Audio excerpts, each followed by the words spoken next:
Picture this. You've been preparing for this interview for 3 weeks. You know your answers.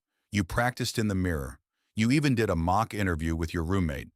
And then the interviewer leans forward, looks you dead in the eye, and asks you something you've answered 100 times before. So, tell me about yourself. And your brain just leaves. Why does this happen? Not just in interviews, with your crush, in front of your boss, on stage, even when your mom asks what you want for dinner, and you've suddenly forgotten every food that exists. This isn't a confidence problem. This isn't a memory problem. This is your brain doing something very specific and very weird on purpose. And by the end of this video, you'll understand exactly why and how to stop it. Let me tell you about a moment that has happened to almost every single human being on this planet. It was 2019. A researcher named Cian Blaylock, a cognitive psychologist at the University of Chicago, ran an experiment. She gathered a group of math students, good students, students who had been solving the same type of problem all semester, easily, confidently, every single day. Then she split them into two groups. Group A was told, solve these problems, no pressure, just like normal. Group B was told, solve these problems, we're filming you. Your scores will be shown to your entire school. Your teachers will evaluate you. Same problems, same students, same difficulty. The only difference? Someone important was watching. Group B's scores dropped by 12% on average, on problems they had already mastered. They didn't become less intelligent, their brain just shut the door. And here's what makes this fascinating and a little terrifying. The higher the stakes they believed were riding on their performance, the worse they performed. More pressure, less brain. This phenomenon has a name, choking under pressure. But that name doesn't actually explain what is happening inside your head. So let's go there. To understand why your brain goes blank, you need to meet one very important part of your brain, the prefrontal cortex. Scientists sometimes call it the CEO of the brain. And honestly, that name fits perfectly because this is where your working memory lives. Working memory is not where you store information long-term. It's where you process information right now. It's the mental workspace where you hold your thoughts while you're using them. When you're answering a question, forming a sentence, pulling from memory, watching the other person's face, managing your tone, all of that is running through working memory simultaneously. Think of it as 4 windows open on your mental desktop at once. Now, what happens when your brain detects a threat? Your amygdala, the brain's alarm system, fires, and it sends a distress signal. Cortisol, the stress hormone, floods in. Here's where it gets interesting. Cortisol doesn't just make you feel nervous. It physically interferes with prefrontal cortex function. The CEO gets overwhelmed. And when the CEO gets overwhelmed, working memory collapses. Your brain didn't forget. It got evicted from its own workspace. Okay, here's the question that actually matters. Why would evolution design a brain that shuts down exactly when you need it most? That seems insane. I mean, think about it. You spend weeks preparing. You rehearse the answers. You know the material cold. And then the one moment it counts, the one moment your brain needs to show up, it just doesn't. What kind of design is that? But here's the thing. It's not insane at all. It's actually a very old, very smart survival system, running in a world it was never designed for. To understand why, we need to go back, way back. Not 100 years, not 1,000 years. We're talking 50,000 years ago, before offices, before interviews, before performance reviews, before civilization had any shape at all. Your ancestors lived in small tribes, groups of maybe 50 to 150 people. And in that world, there were 2 things that could kill you. The first was obvious: predators, animals, starvation, the physical dangers of the wild. But the second one? The second one was subtler and in many ways more terrifying. Being cast out. If your tribe rejected you, if you were exiled, abandoned, left behind, you didn't survive.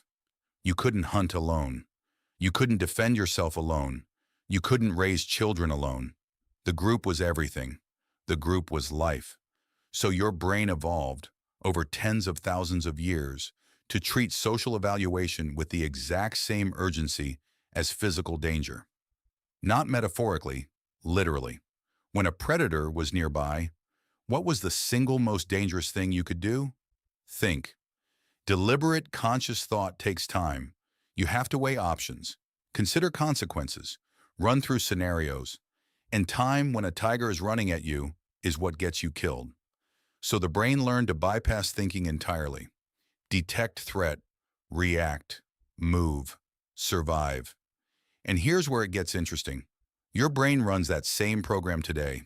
The same ancient threat detection system that saved your ancestor from a leopard is the same system firing when your interviewer leans forward and asks you a question. Your brain doesn't distinguish between a tiger and a disappointed boss. It can't. It wasn't built to. Both register in the same part of your brain, the amygdala, as danger. Both trigger the same cortisol response. Both shut down your prefrontal cortex. Think about that for a second. The most sophisticated thinking machine ever produced by nature, your brain, responds to a job interview the same way it responds to being chased by a predator. Not because you're weak, not because you're irrational, because your brain is 50,000 years old, and it hasn't gotten the memo that you're not in the jungle anymore. There's actually a name for this in neuroscience. It's called the amygdala hijack, a term coined by psychologist Daniel Goleman. The idea is exactly what it sounds like. Your amygdala, the brain's ancient alarm system, literally hijacks your rational brain. It overrides the prefrontal cortex, the CEO, and takes the wheel. And here's what makes this especially cruel. The amygdala is fast, brutally fast. Research shows it can trigger a stress response in as little as 12 milliseconds. That's faster than conscious thought. That's faster than you can even register what's happening. So by the time you notice you're nervous, by the time you feel the blank creeping in, the hijack has already happened. Your rational brain didn't lose a fight. It didn't even get to show up to the fight. Now here's something that might make you feel a little better and a little worse at the same time. This same response that's sabotaging you in your interview, it was genuinely life-saving for your ancestors. Picture this. You're a member of a small tribe. The tribal elders gather everyone together to evaluate who gets to lead the next hunt. All eyes on you. The stakes are real. Your status in the group, your access to food, your survival depends on this moment. Your amygdala fires, cortisol floods in. Your body goes into high alert. Your senses sharpen. You become hyper-aware of every expression on every face around you. For that moment, that ancient tribal moment, the stress response was exactly right. It made you more attuned to social signals, more sensitive to danger, more likely to respond to the group's judgment in a way that kept you alive. Social rejection wasn't just embarrassing, it was death. So your brain learned, the moment someone important is evaluating you, shut down the slow, thinking mind. Activate the fast, survival mind. The problem is, that fast, survival mind is terrible at answering interview questions. It's great at running from tigers. It's great at fighting for your life. It's great at scanning for physical threats in a dark forest. It is absolutely hopeless at articulating your 5-year plan in a calm, coherent sentence. So the next time your mind goes blank and you feel that wave of shame, that crushing sense of, I should know this, why can't I think? I want you to remember this. Your blank mind is not a character flaw. It is your ancient brain trying to protect you from a tiger that isn't there. The system isn't broken. It's just in the wrong era. And once you understand that, really understand it, something shifts. Because you stop fighting yourself. And you start working with a brain that, despite everything, is still trying its hardest to keep you alive. The next time your mind goes blank in an interview, don't ask, what's wrong with me? Ask, what is my brain trying to protect me from? Because the answer changes everything. Your brain isn't failing, it's surviving.